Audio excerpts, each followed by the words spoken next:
Are you concerned about having Jefferson Sessions replace Yes. Loretta Lynch? I mean, she's leaving. The Eric Garner case is still open. You still have consent decrees in places like Cleveland, which who knows if he'll continue them. Right. Are you worried? Very much so.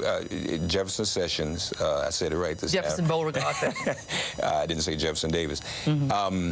He's a Confederate Attorney General, and as John Lewis said so aptly the other day, he can be nice and friendly, but we know what his policies have meant and what he's been up to throughout his tenure.